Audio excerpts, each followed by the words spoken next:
Hello and welcome to the Fit to Transform podcast, where you learn how to train and diet effectively and, most importantly, how to maintain those results for life, once and for all. I'm Nikias Tomasiello, a transgender training and nutrition coach working online with anyone who's ready for a true lifestyle transformation, anywhere they may be in the world. As a friendly reminder, any and all information provided is for educational purposes only. You should consult with your doctor before implementing any changes to your diet and exercise program. With that disclaimer out of the way, thank you for being here. Now grab yourself a cup of tea or pre-workouts and enjoy. Yo, dear listeners, just a heads up that this episode was a whole ordeal for both me and Jake. We actually started a whole half an hour later than scheduled because we kept having issues joining the call together. And when we eventually did, we also had some technical issues with regard to Jake's sound. So I had to edit the initial part of the conversation quite heavily to cut out all of the unimportant bits that would have just bored you to tears. I just wanted to let you know that, and now we'll go straight into the interview. Yo, dear listeners, hello and welcome back to the podcast. Today I'm talking to Jake Remmert. Jake, welcome on the show. Thank you so much for having me. I wanted to have you on today to discuss a recent paper that you were the main author of, and it's titled, Is There Too Much of a Good Thing? Meta-regressions of the effect of per session volume on hypertrophy and strength. So we're going to be talking about volume, which I have covered in the past plenty, but primarily from the perspective of weekly volume per muscle group, whereas today with you, we're going to focus on per session volume, which is really interesting. But since you are new to the podcast, what I always do with my new guests is break the ice by asking them, who are you? What do you do? And why are you so awesome at it? Oh man, that's quite the assumption that I'm awesome at it. But no, I mean, who am I? I guess I don't know. I'm just a nerd who likes to lift weights. At the end of the day, um, you know, I'm a nerd in every way, right? Like you can't see it on camera, I don't think, but I have this huge bookcase. I'm a huge fantasy sci-fi. I'm wearing a Magic the Gathering shirt. I like anime. Like I'm a huge nerd in that way, but also just science is cool. And it's been fun to combine my love of that stuff with just lifting weights. At the end of the day, I just want to get jacked, and trying to use science to find the best way to do that. And then that sort of evolved into coaching and trying to do some sort of educational thing alongside this. And so just that whole mishmash of all of that stuff is, I suppose, who I am. And if we want to say I'm awesome at it, then I'll take it. But I try my best anyway. So. You wouldn't be here if you weren't awesome. So if you refuse that adjective, you're offending me publicly on my podcast. I do not recommend that. I'm the first non-awesome guest that you've had. No, thank you very much. Yeah. But jokes aside, so much of what you said resonates with me because I'm a huge nerd. I think science is cool as well, and I'm into fantasy. I've been reading manga since I was 11. Awesome. I watch anime to this day. I play video games. I cosplay. I do the whole 9 yards, and I try to get jacked as well. That's awesome. I haven't. I want to cosplay. It's just a matter of. I don't know if you can hear that on my audio side or not. There's somebody who decided to run their weed whacker or something right outside my window right now, which is pretty. Luckily, I think the Riverside is cutting it out. Oh, beautiful. Okay, so it's just annoying for me. That's good. But yeah, I want to do it. It's just a matter of like, it takes time, man. It takes time and money, and there's it's a whole thing. But it's going to cons and seeing people and what they've created and stuff. It's so cool. It's so cool. Yeah, I love it. I have a con coming up just this weekend, and I'm so excited. Amazing. That's awesome. Do you have a cosplay for it? Yes. I don't know if you've ever watched Has Been Hotel. Okay, I have not, but I'm seeing these characters all over the place. Is this a TV show, I assume? Yes, it's a TV show. It came about as a pilot on YouTube, and you can still find it there for free. And then the whole first season is on Amazon Prime. Interesting. Okay. Yeah, it seems like it's huge right now. I see so many tattoos of it, and it's all over the place. Yeah, my cosplay is a character, probably the most beloved character from season one. Cool. That's awesome. That's awesome.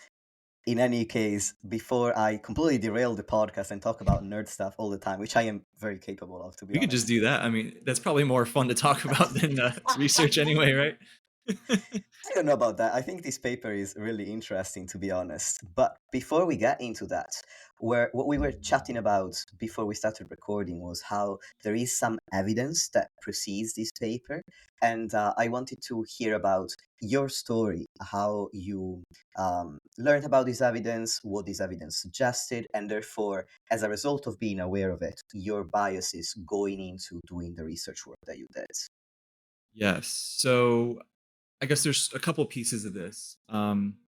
One is this is going to sound like a tangent, but it does relate.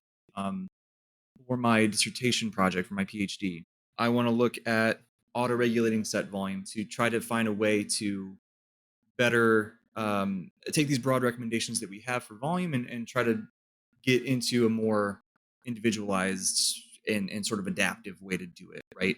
Um, on a per person basis. So to do that, we did it within subjects design to reduce all of the noise, different genetics, different nutrition, different whatever.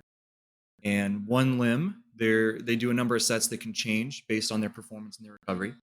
The other limb, they always do the same thing, and we had to decide how many sets the fixed limb is going to do. And to do that, we needed to find something that was reasonable to make sure that arm grows, because I don't want to just undercut it and have it grow less just because it did less volume. And I also want to make sure that it's not like just like a super high number that no one can recover from and whatever. There's a sweet spot somewhere. And so then that's when the question arose, like, well, what's the optimal amount to do in a session on average? So then that's sort of the genesis of this idea. And then we were like, well, how do we figure this out? And we looked, is there research on this? And I was aware of the thing that most people have kind of talked about a little bit was James Krieger, who he did a meta-analysis back in 2017 for his research review. It's called Weightology, and a fantastic article that he did this for, and he just took the all the studies that were in the Schoenfeld 2017 meta-analysis on weekly, and he took that and just tried to break it up in per session and see what's going on with this. And he found it was somewhere in the like 6 to 8 sets in a session is probably towards that top end. So that's what a lot of people would kind of talk about, which I think is totally reasonable and was the best evidence that we had at the time. It was almost the only evidence that we had at the time. And the at this point, there's just a lot more research that's come out, particularly a lot more higher volume research. And so we're like, well, why don't we do a new meta-analysis to figure out the best per session volume? And so it just, I didn't anticipate a 2-year project to find out literally one number for my dissertation project, but here we are, and we did it. I'm glad we did it. It was a really cool paper. So yeah, so when we decided to do it, we kind of looked back through and is there any other data on this? Because like, I'm sure you know this, but like for your listeners, when you read a research paper, the introduction, it sort of goes through the research on that topic that we have so far. What are some of the gaps? What do we not know? Therefore, what's the purpose of this study? And so like I had to write that intro basically, right? So I'm like, okay, well, what's beyond that analysis from Krieger? It's not a published study. It was just something that he did. So we mentioned it in there, but ideally you're able to mention some published research as well. He actually had one study from 2010 that was it was the best thing they could do at the time. There wasn't a ton of research then, right? And it was a little different. They actually looked at sets per exercise rather than sets per muscle group, and so that gets kind of wonky. And um, there's that, and there's one other study from an author named Benito more recently that they just included a bunch of indirect measurements. They included like BOD-POD and DEXA and indirect measurements of muscle mass. And what we just as a field, it's just evolved over time. And what we know now, if we can get direct measurements like ultrasound or MRI or a CT scan, so much more weight that measurement holds. It's still there's still error. It's still not perfect, so on and so forth. It's better anyway.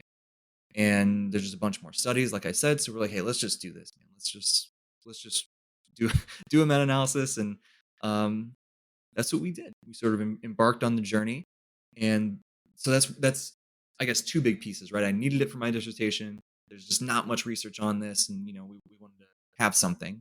And then the third piece is, as we've sort of mentioned already, there's the weekly volume stuff that's been out there, and there's the weekly frequency stuff, and there's something odd there um, that we also wanted to look at more closely, and that is we have this sort of these recommendations for total weekly volume, which most recently probably in general positive dose response, meaning more sets you get more growth, um, diminishing returns, but nonetheless does increase up to probably somewhere in the 30-ish sets per week. We quantified that as fractional sets, but for the for the sake of this, not getting too into the weeds at least yet, somewhere in that ballpark, right? And then you look at the frequency results, and it's like there's just not much of an effective frequency. And so then the question is, well, should I just do 30 sets in one session then? Does that make sense? And but most people don't do that. Most people split it up, and then there's a whole crowd that is very staunchly in support of a higher frequency, lower volume per session approach, which I think is totally defensible. And so we're like, what's going on with this, right? Why are we not seeing this effective frequency? And because just intuitively, 30 sets in one session, it doesn't seem like that would be as good as like even on that really high volume side, 15 and 15 or 10, 10, 10, or whatever.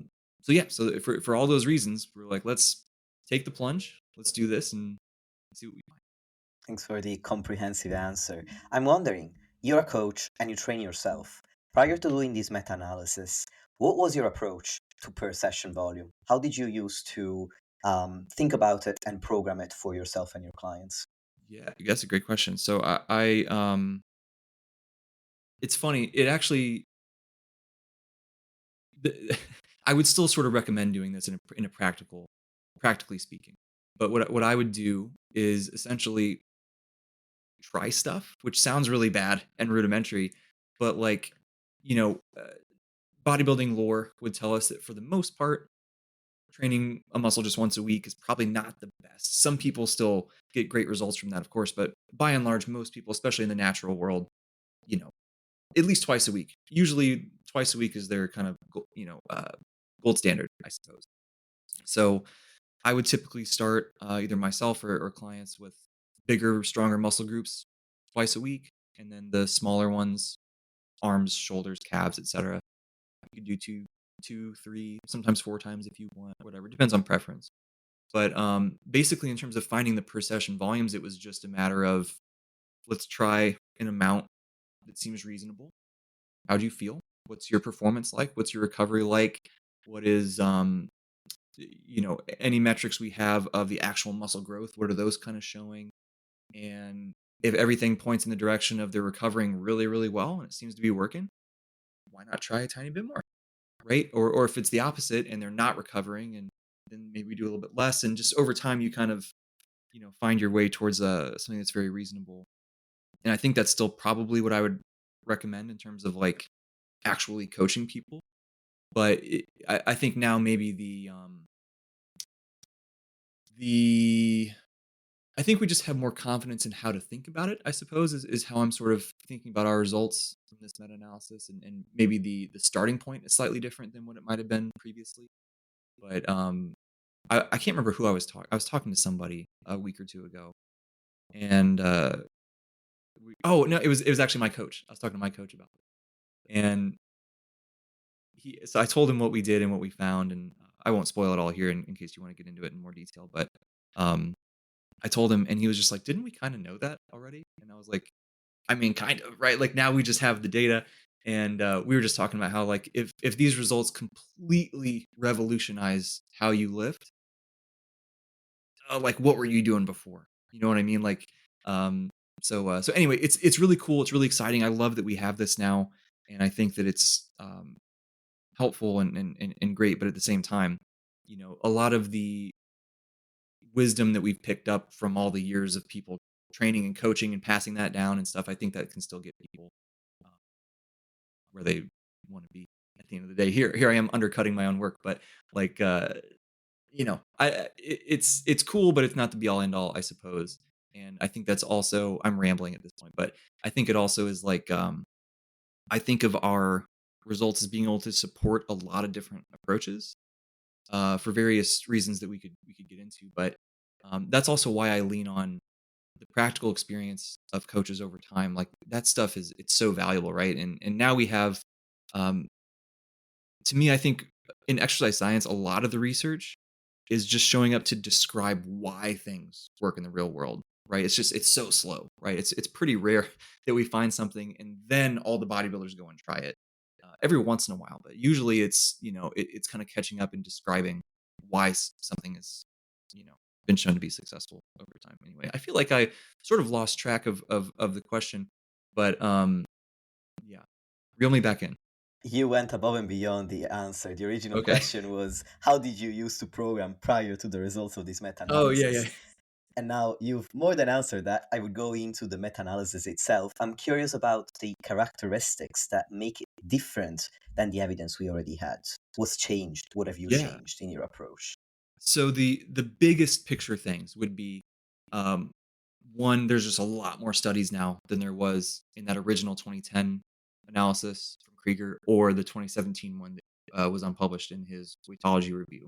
Just a lot more, especially high volume studies, which is really important, right? Because we need to know what's going on. In the paper, you can see the graph with the green, right? The hypertrophy graph, and you can see even there, all the little circles, the dots are like an effect from a study.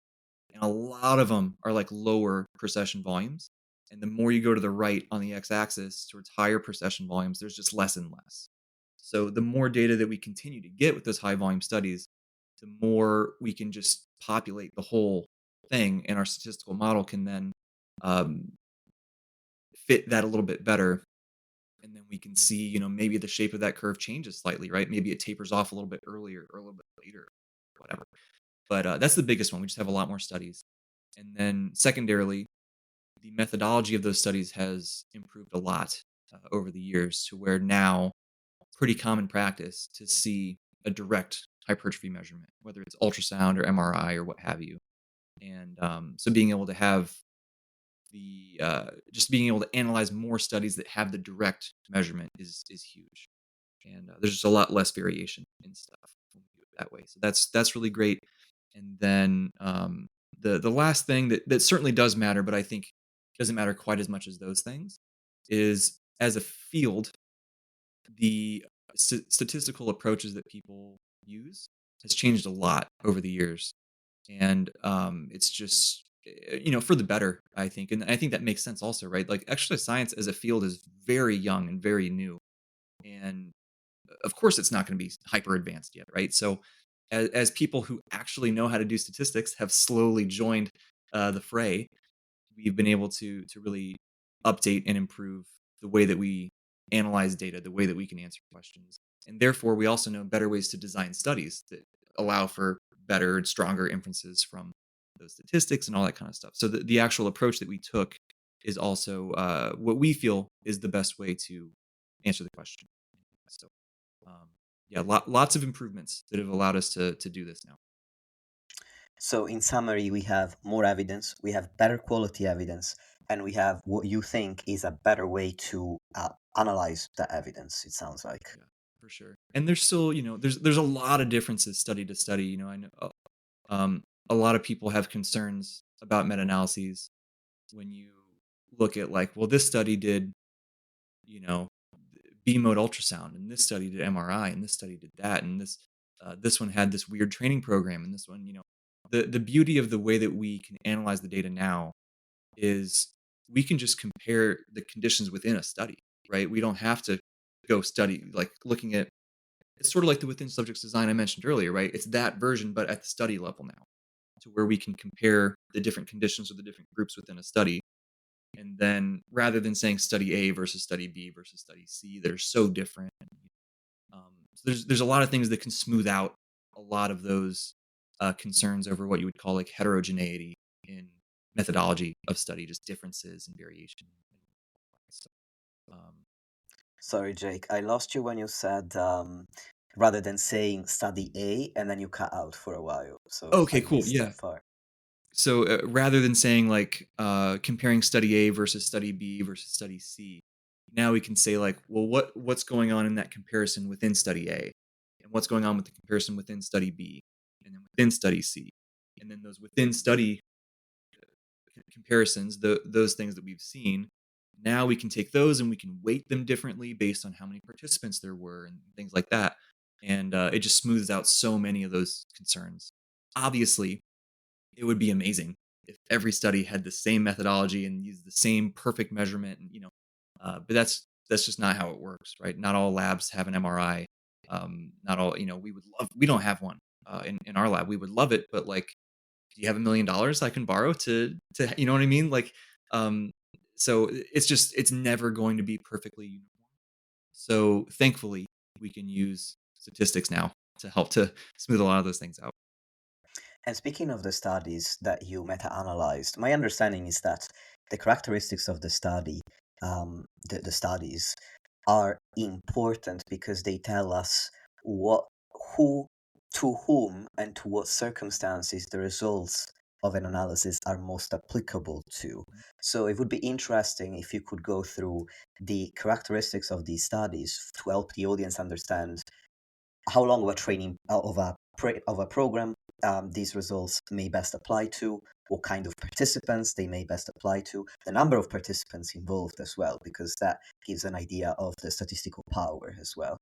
For sure. Yeah. So if I remember correctly, it was 2,058 participants, I think, in total. 67 studies that were included, which is a lot, right? I mean, your average training study is going to have 20, 30 people, right? So it's nice. This is the benefit of meta-analysis. And, to be included, the studies had to have a direct measurement of muscle growth, like we talked about. They had to have healthy participants, so just non-diseased, meaning not people with osteoporosis, not people with XYZ, cancer patients, so on and so forth. No supplement intervention, no medication that might impact things. They had to be less than 70 years old, which I know some people are going to be like, "Whoa, older adults are way different, right?" But we can account for that, right? And we can look at differences based on age. So we sort of purposely cast a wider net so we could look at if there's differences. What else did we have? There was within the training studies, they had to manipulate either volume or frequency or both. So including all of that, let us get at the per session volume thing. And then they had to, while manipulating volume or frequency or both, they had to keep consistent the load or and the proximity to failure and like those other training variables, right? Rest times, so on and so forth. So in short, everything's the same except for the per session volumes.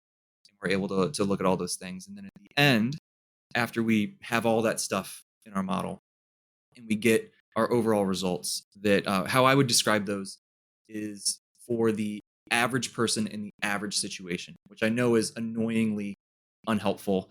And it's the whole, it depends, but that's really what it is. When you include that many people and you look at the participants, and there's everywhere from 18 years old to 69.9 years old or whatever, right? Um, and it's people who are, some are very highly trained. There's people with 10 years of experience.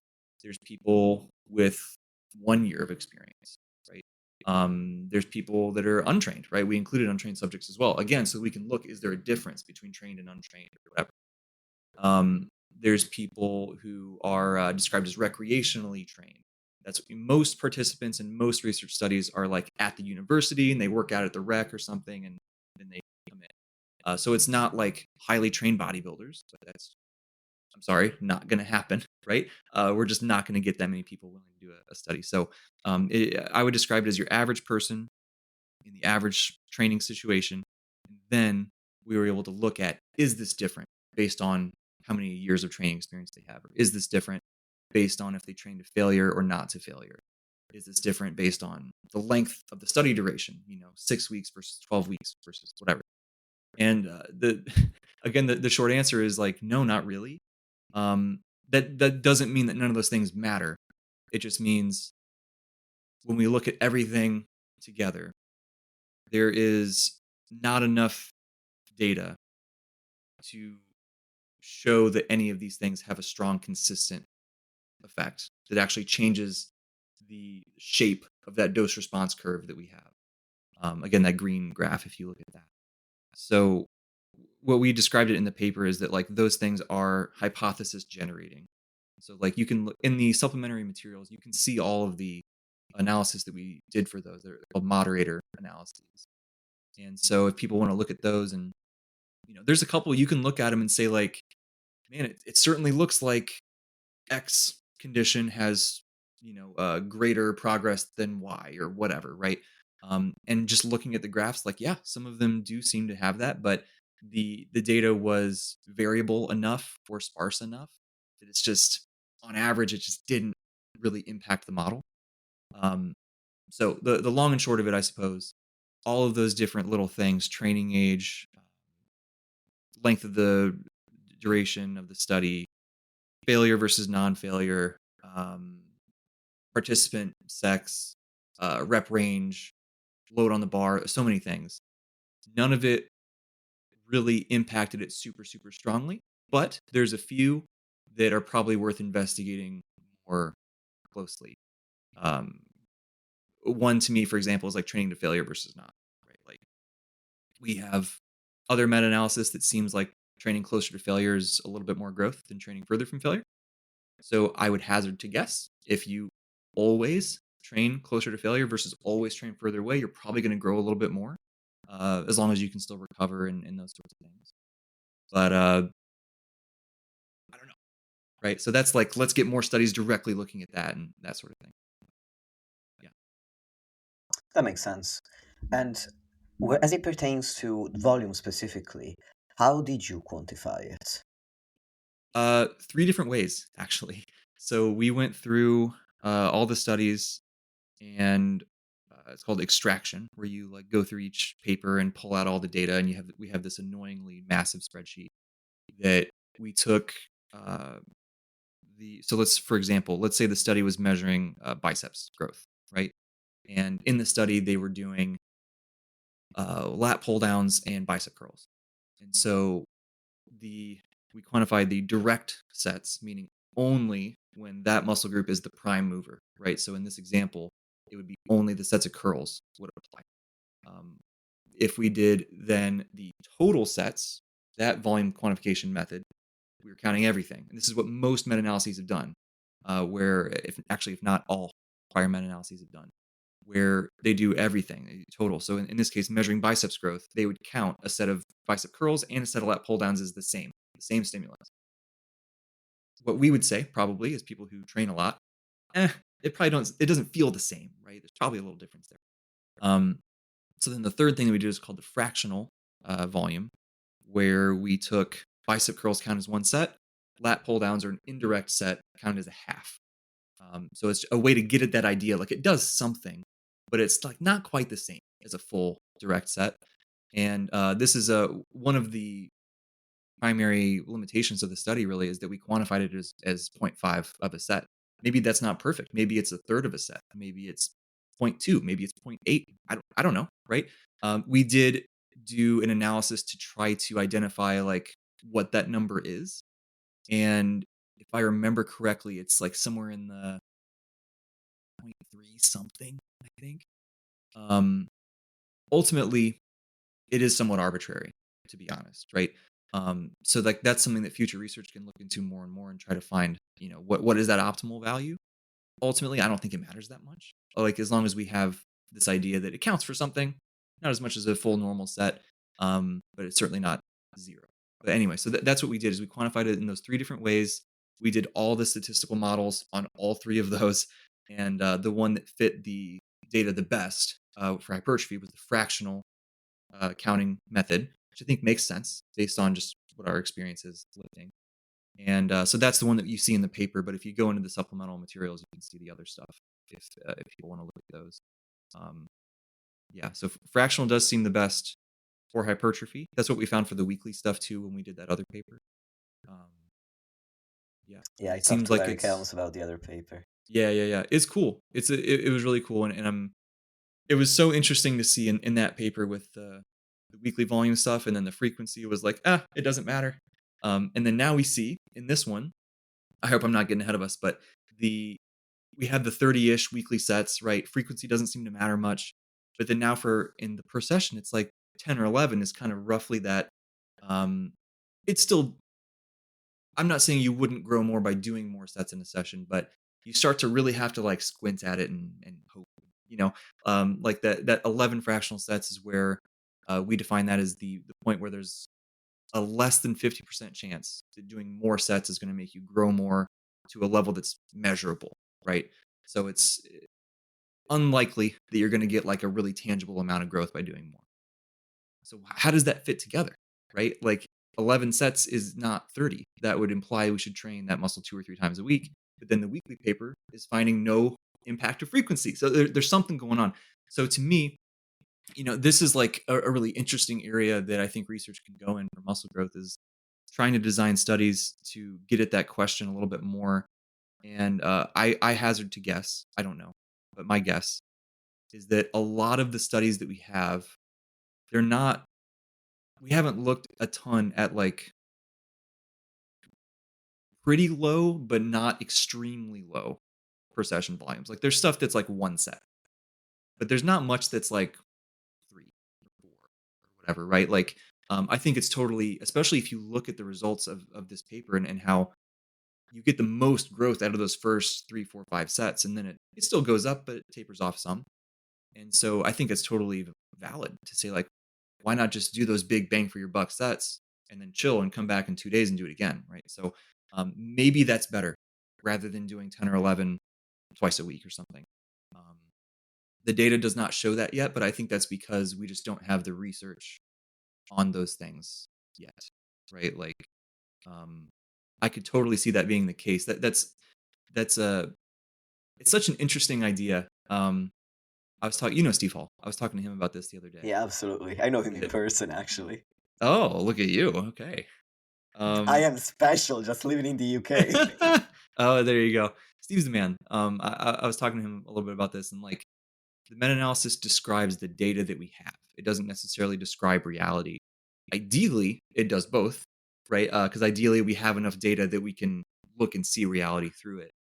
But when we just don't have research on something, then of course we're not going to see that in the meta-analysis, right? So I think that is something I would really be excited to see in the coming years is more and more things looking at those different per session volumes, especially like some really, really high ones and some of those like not 1 or 2 sets necessarily, but nice and low, and just to see, right? If we get something that's like 4 sets a session versus 10 or something like that, I'm like, oh, that's interesting, right? Like those are a very normal amount of sets that a lot of people would do, right? Like 10 isn't a crazy amount to do in a workout, right?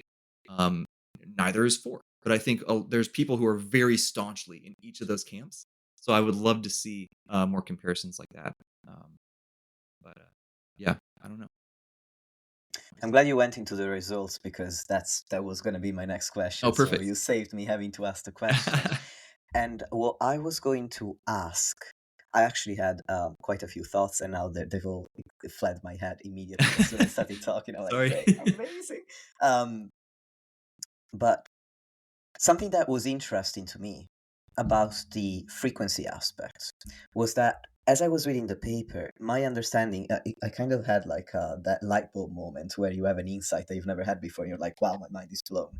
My understanding of the paper was that, in essence, you seem to be saying that once you hit that 10 to 11 sets in one session, beyond that point, you might still get hypertrophy, but it's such a small amount that it's not really detectable. And so, to me, it was almost like you were saying your gauge for muscle growth is not completely full, but almost full. But if you went home and recovered, your gauge would defill, would empty. And then so you would then come back and you would have the gauge empty again so that you can fill it up again, and you just keep going like this. And so the way I used to think of frequency was the way that Eric Helms puts it, which is frequency is a vehicle for the total weekly volume that you need in order to grow. Sure. But what you seem to suggest was, well, frequency can enable you to do more volume because that gauge is emptying and you can just fill it up again, as opposed to trying. Essentially, if you try to fill up the gauge in the same session, you're really eventually going to fill it up like 1 millimeter at a time. Sure. Whereas if you were to recover and you would have a whole empty gauge that fills up really quickly, much faster, then you would ultimately accumulate more volume as a result. That seems to be one of the hypotheses that you were bringing up. It certainly could be the case. Yeah. I mean, it's, I think I also tend to think like there's some people who, let me back. I think that like 10 or 11, technically it's 11. I guess 10 is such, I wish it was 10. It's just such an easier number to talk about. Um, I'm like, okay, let's say that you're somebody who can recover from a ton of volume. And like me, for example, right? I recover. I always say I recover like Wolverine. Like I can just take a beating and I'm fine, which is annoying because I would love for my sessions to be shorter, but whatever. So for somebody like that, and let's say they really want to max out muscle growth. So we're training, we're increasing our volume a little bit, we're experimenting. Let's try a little bit more. You feel awesome. Performance is great. Recovery is great. Awesome. We can try a little bit more. Whatever. And we get to this point where we're doing 10 or 11 sets in a workout and we still feel amazing. And our performance is increasing week to week and all this stuff, which I know to some people that sounds crazy, but like I have seen it. I have lived it myself. Like this happens with some people. I'm not saying it's the norm, but it does happen sometimes. So in that case, rather than going up to 12, 13, 14 plus sets in a session, maybe we go ahead and split it at that point just to make sure that it's not so inefficient that it's, a ton of fatigue for just a little bit more growth or whatever. So I think it can act nicely as an indicator of like, let's go ahead and increase frequency, right? If we're going to keep trying to go up. Beyond that, it's so hard to like. I have such little confidence in making like a strong claim about a certain frequency being better or whatever, and I try to look at it as like, what's the direction and like what's the relationship just look like in general, and that's like, well, those first few sets are the biggest bang for your buck, and then you keep going, you're going to keep growing more, but a little bit less. And I kind of stop there. Like I try not to put numbers on it or anything, and just like, okay, well, then let's say it's somebody who doesn't have much time to train, and they're kind of they have those constraints. Well, awesome. Let's do maybe higher frequency and get those big bang for our buck sets in there, and or let's say it's somebody who, like I just said, they can recover from a ton of volume and they will like max out growth at all costs. I don't care. I'm just cool. Let's blast it, right? And just trying to think about the general relationship of that dose response, and using that to help guide some of the decision making alongside just the recovery. And that's what's so like, if you just talk to the client, you're gonna find these things anyway, right? You're gonna eventually you get their feedback, and oh, 10 sets in one workout's too much. They just hit a wall and their performance tanks and they feel horrible. Like, okay, cool, let's do less, right? And you just sort of, you can get there anyway. But um yeah, it's I want those other studies, man. I really do. I just want to see.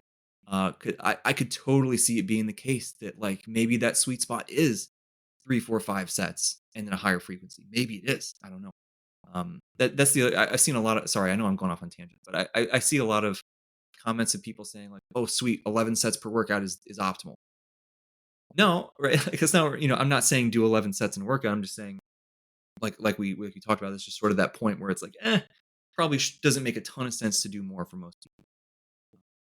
Anyway, Also, let what you. came to my mind was that it's 11 sets, but it's relative to the total amount of sets that were in the studies that you analyzed. Like Correct.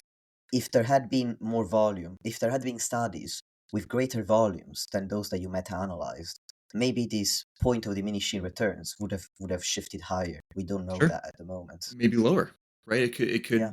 maybe we get some studies where they're doing 20 sets per session, 15 sets per session, whatever, and like the hypertrophy is the same as the group that did 8 or whatever.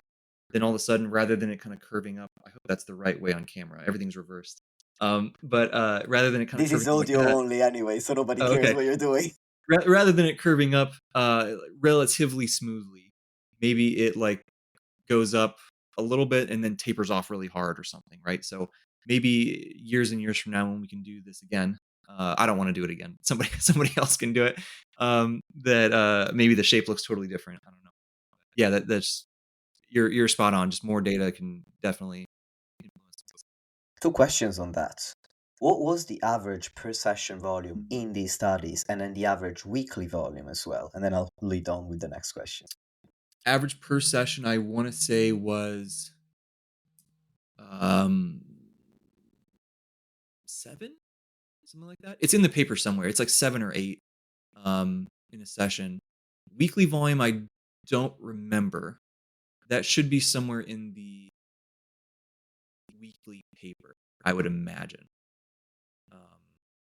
Yeah, not a great answer for you on that one. I apologize. But the per session one I do know was somewhere in that like 7-ish sets per session. 7 sets per session. Okay, that makes sense. I have the paper in front of me. I was trying to find Okay, I it think myself since you it couldn't remember. it should be in the discussion. I believe there's a part of it where we write about this idea of the frequency analysis not really lining up with the diminishing returns that we see in the per session volume stuff. And there's a point we make about like, well, the mean sets per session in our analysis was X, which maybe is too much to see a benefit of the higher frequency with lower volume stuff. I'm pretty sure it was right around 7.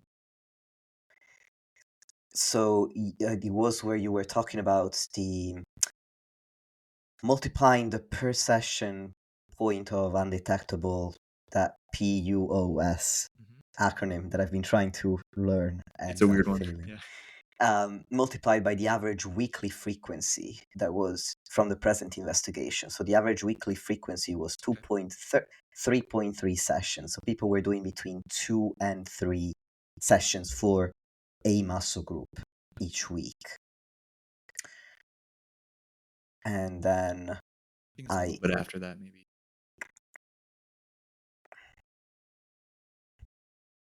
Well, I can't find it right now. I don't want to keep the audience waiting, but at least we know it was that they were doing about 7 sets in one session.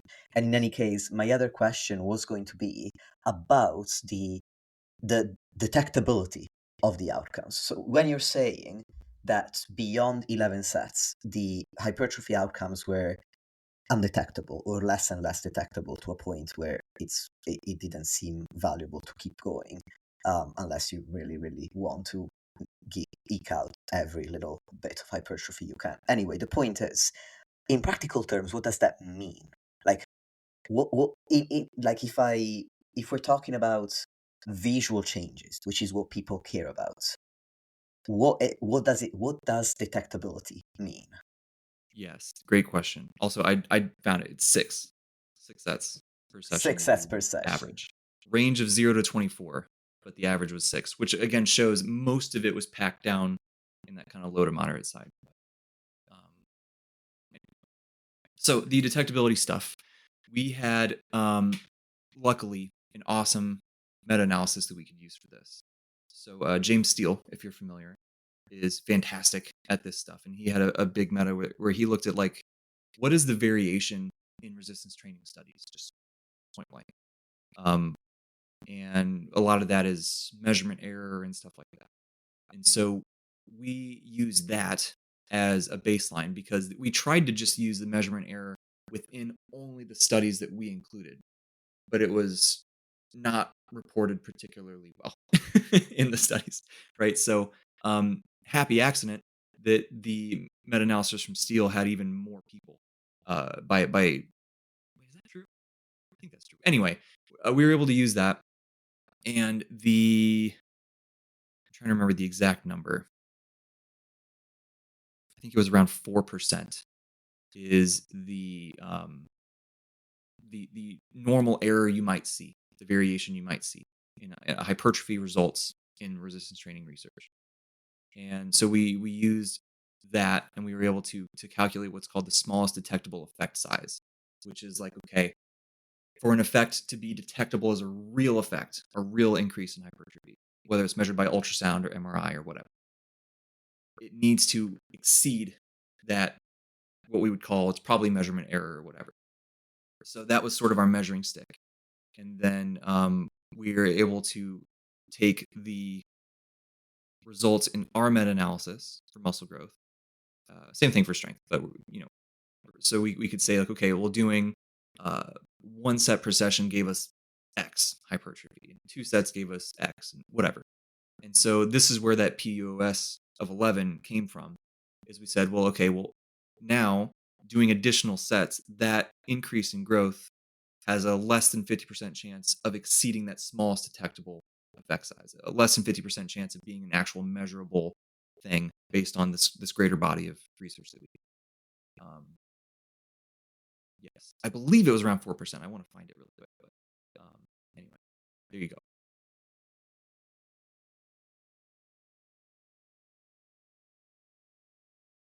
That makes sense. Yeah. Thanks for explaining.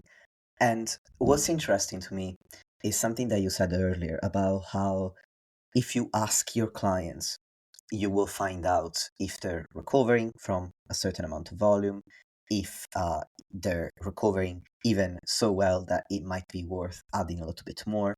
And that brought up the thought for me that when I look at evidence like this, it's really helpful as a starting point if I have just started working with a client, and especially if they are very, very new to resistance training, to where we don't have prior data to look back on. Then I can use the current evidence and these starting points for per session volume and weekly volume to to as a compass towards which I want to guide that client. I'm not going to start a beginner with 11 sets per session. And I'm not going to start them with, the typical 10 to 20 sets per week that used to be recommended. Now I wouldn't start them on there anyway, just because of the recent evidence that's emerged. So I don't really agree with that range as much anymore. But the point is, I would start them on less because they're new. But then I would use the suggestions that science gives us, the data that we have, to as a compass towards which to move these clients, and then collect data along the way as to how they respond. So I don't know how you think about the data that we have, if it's similar or if you disagree with me. But my point is that science is really interesting, but as you say, it doesn't necessarily apply to reality. It applies to the data that we have, which can be similar to reality, but it isn't always, because the conditions in the lab are always a little bit different than the conditions outside of the lab. It's still valuable, but my main takeaway from everything I've learned about evidence-based practice is that science is a compass, but it can't tell you exactly what to do for each specific individual at any point in time. I don't know how you think about that. Yeah, I completely agree. Yeah, I think it's also, it's like it gives you a framework or like some guardrails or something, right, to kind of work within. Um, but like the magic comes from just talking to people, right? And just you try something that makes sense based on those that framework that we can get from research, and then see how it's going, right? And sort of change it from there. And I think that there's that benefit. I think the other thing is that, you being aware of the evidence, and not just the evidence, but the limitations around the evidence. Like you're thinking about it perfectly, right? Like this is useful, but it's not perfect. It's not going to tell us exactly what to do.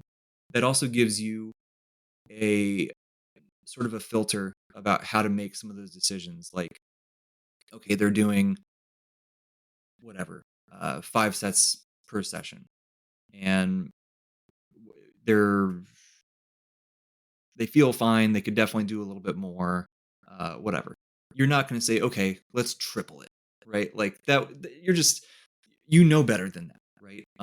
Some of that from the research, some of it just from your experience. logic, etc. That's kind of a silly example, but I think that just having that awareness of what the evidence that we have says can really help you to make more appropriate decisions. And also, I think just as importantly, have the proper degree of confidence in those decisions, right? Like you can know that this makes sense based on what we know. You can also be like, hey, I really think this makes sense, but I don't know absolutely for sure that this is perfect for you, right? Which I think also gives the client good expectations, and that we need to team up on this, right? Like I feel pretty good about this, but I need to know how you feel, and then we'll adjust it and whatever. Right? So yeah, I think that's the perfect way to do And based on my experience coaching people, and based on the evidence that I'm aware of, I have noticed that the what I call the physiological bottlenecks are they come later than the practical bottlenecks when designing a training program, in that it seems like the human body can recover from an incredible amount of volume. Like in the realm of some people can do 30, 40 sets for a muscle group per week and recover from it and grow. But I don't have a lot of clients who can do 40 sets in total in their week for all muscle groups, like not just 40 for one muscle group, like 40 as a total. For some people, it is too much for the Sure. constraints that they have. So I just find that this interesting that we are, when looking at research, and because I really love bodybuilding, even though I don't compete yet for now, then I'm looking for how can I maximize hypertrophy? And that's what also research seems to focus on often, or at least that's the idea. How can we find out the most that the human body can do, recover from, and grow with? But ultimately, what's really most important is that we are limited by time more than our own physiological limitations and by our priorities, because not everybody puts fitness or bodybuilding as their first priority. So I think that it's valuable, or at least not valuable, it's reassuring that the evidence that's emerged recently shows that quite a wide range of methods can generate results. They do not generate the same results, because it does seem like there is a dose response relationship with volume, for example, to where if we do more, we likely grow more. But it's helpful to know that even by doing less, you are going to grow some. So at that point, what's important is to set yourself realistic expectations. And I think then evidence can be useful, because then you can tell a client, or you can see for yourself, okay, if I know that 11 sets per week seems to be the maximum sets per session, fractional sets, seems to be the point at which, based on the data, beyond which there doesn't seem to be detectable hypertrophy, but I don't have time to do 11 fractional sets for a muscle group within a session. Well, I know I'm probably not going to grow maximally, but I can somehow work out, okay, but I'm still getting, those big rock initial sets that get the most growth. So I'm still getting the lion's share of the gains. And I think science can give us that perspective, and that's what I find valuable about it as well. Yeah. Very well said. Yeah, I think that's huge. Um, there's so much there's so much just annoying life things that get in the way of bodybuilding, right? Like you just want to get jacked, right?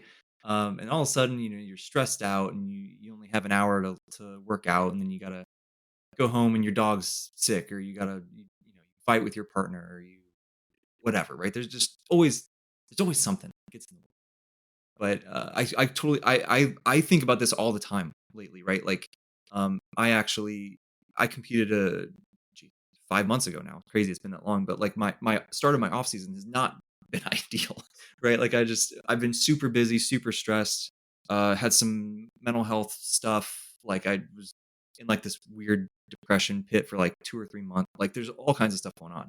But I think about this graph. I'm like, you know what? I was planned to do 10 sets today of whatever muscle. I just can't do that today. Do I have the time? Sure, but I'm just not doing it. But I can look at the graph and say, well, the fastest, the biggest slope, the steepest slope, the most growth those first 3, 4 sets, I can do 3 or 4 sets today, right? And I can go home and feel positively like at least it's something. It's better than nothing. Is it as much? No, but like you said, it's the lion's share of it, and that's a beautiful thing, right? Like that's the most important thing, I think, right? Is the way to get the most jacked is to not do the most in one session. It's to do the most over the next 30 years or whatever, right? So if we can weather the storm by doing less here and there and whatever, and listening to our body and auto-regulating and taking a day off when we need it and all that stuff, that's a win, I think, right? And so it's just another use for science, like you were saying, like just having that peace of mind, and it lets you just make some decisions like that pay off nicely.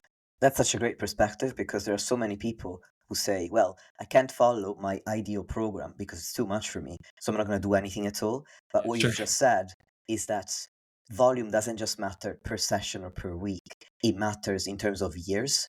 So Yeah. even if you can do less volume than you think is ideal now, if you can repeat this lower volume for 20 years, you're definitely going to get way better results than if you gave up altogether and did no volume or even less volume because you keep following the program for 2 weeks and then dropping off for 2 weeks because you get angry with yourself because you can't be optimal in following the frequency and the volume that you set out thinking it's optimal. Yeah, So I 100%. think that's super valuable. And the other question I had for you was, now, you hinted at that earlier when I asked you, hey, how did you used to think about volume per session? But now that you have this evidence, and you've mentioned that it has helped give you a framework and it has given you confidence in the approach that you take. But has there been practical differences in the way you approach volume for yourself or a client within a session and across the week since this meta-analysis and the other one that was published on weekly volume by Yeah. Pell and colleagues? Um, Not a ton, to be honest.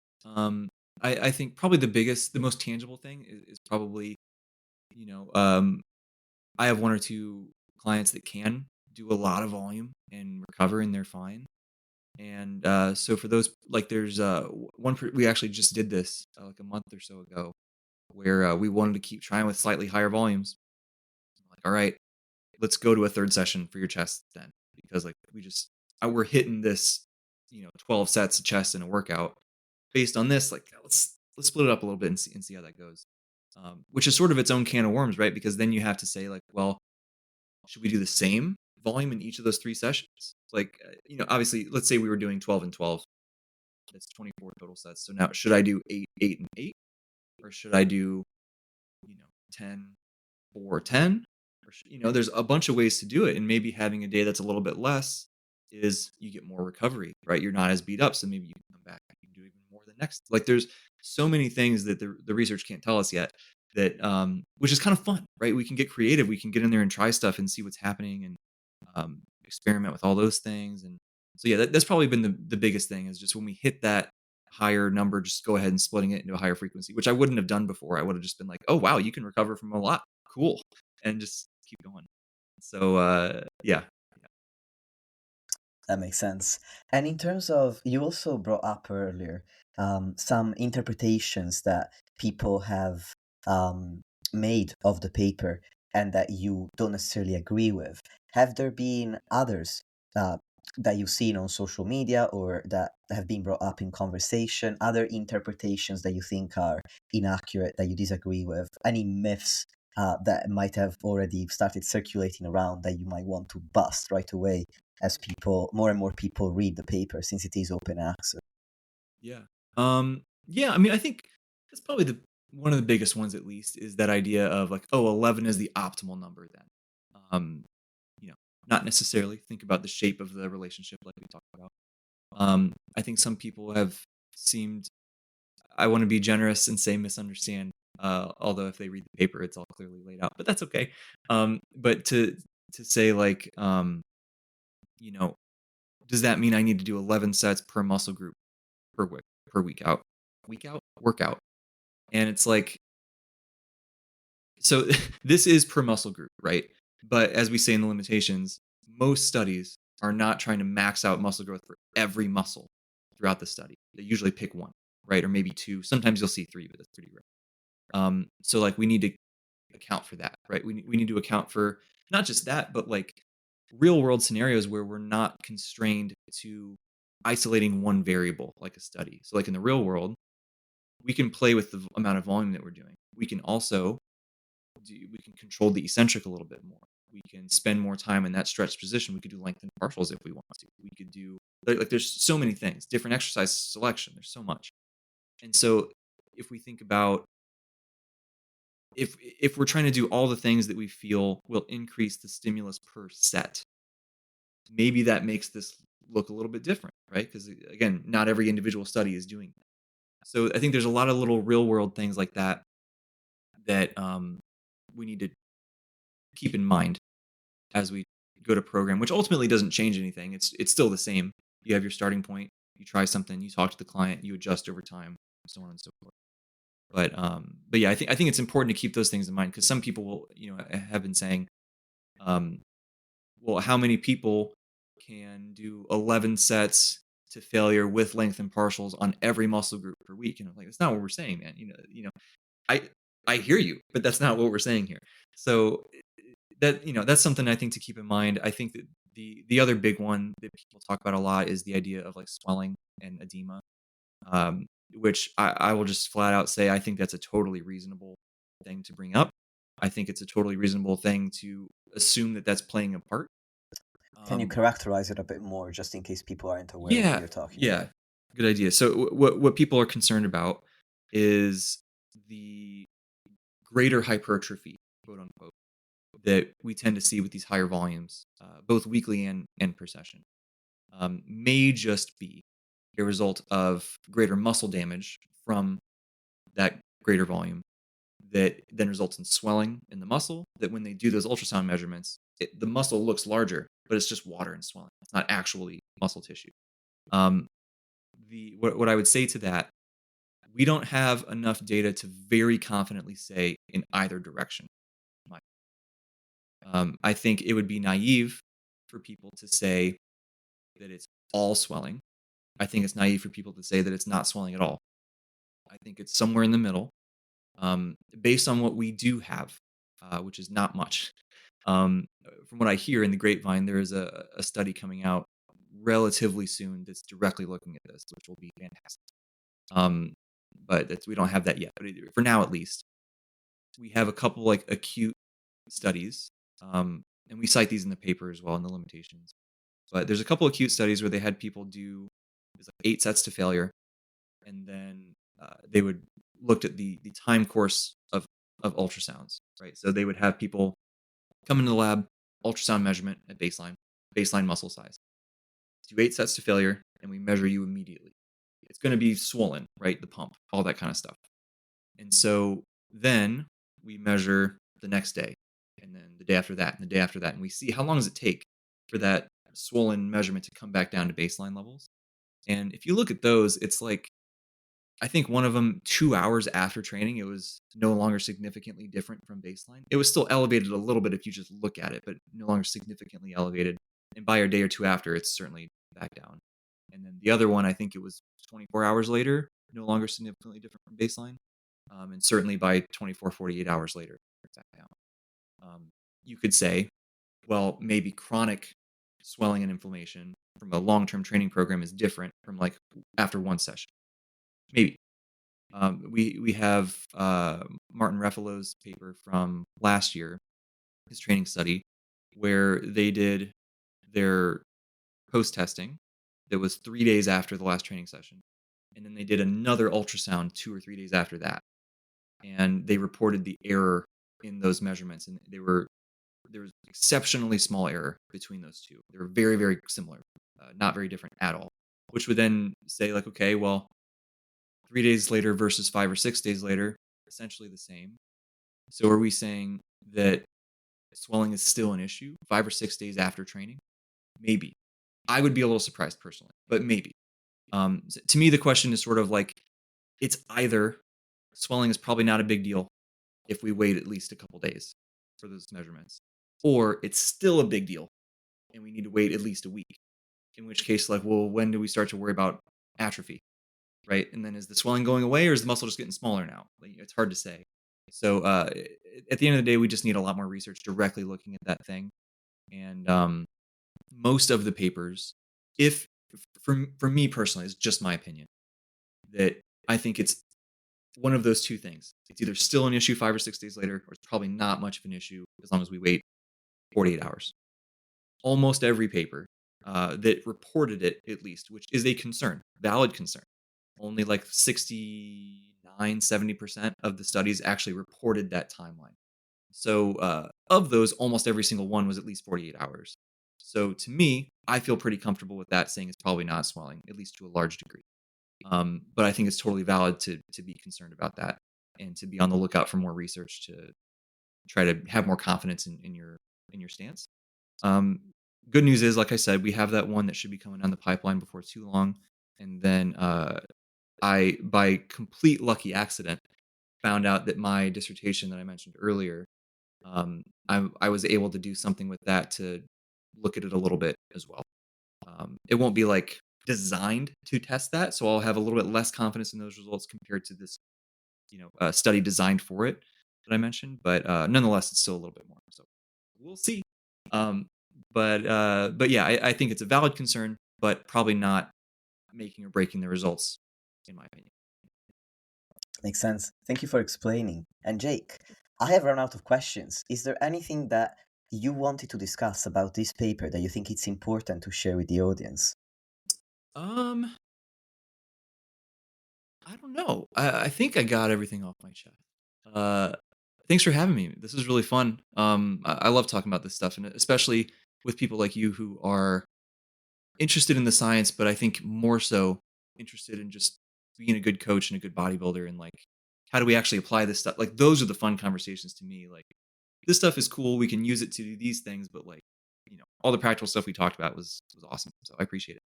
I love the conversation as well. It's really useful for me because my understanding of how to conduct research is limited.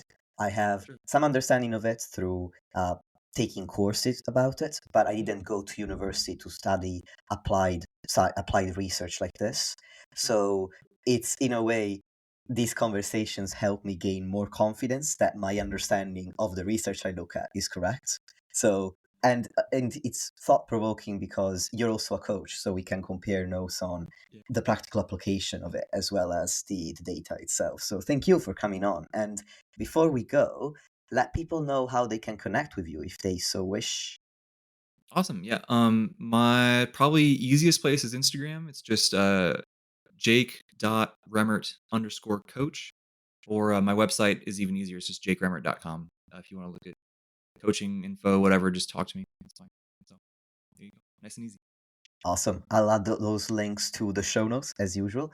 And now, dear listeners, thank you so much for tuning in.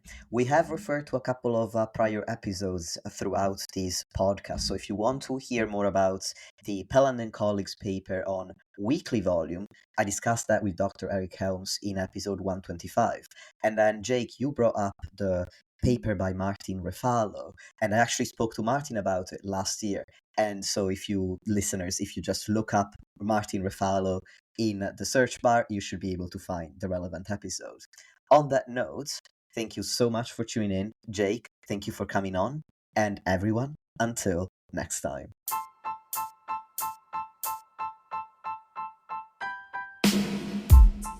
Lastly, if you want to support the podcast and help me reach more people, please leave a 5-star rating or review on any podcast platform that you're using. Thank you very much for listening, and I'll speak to you soon.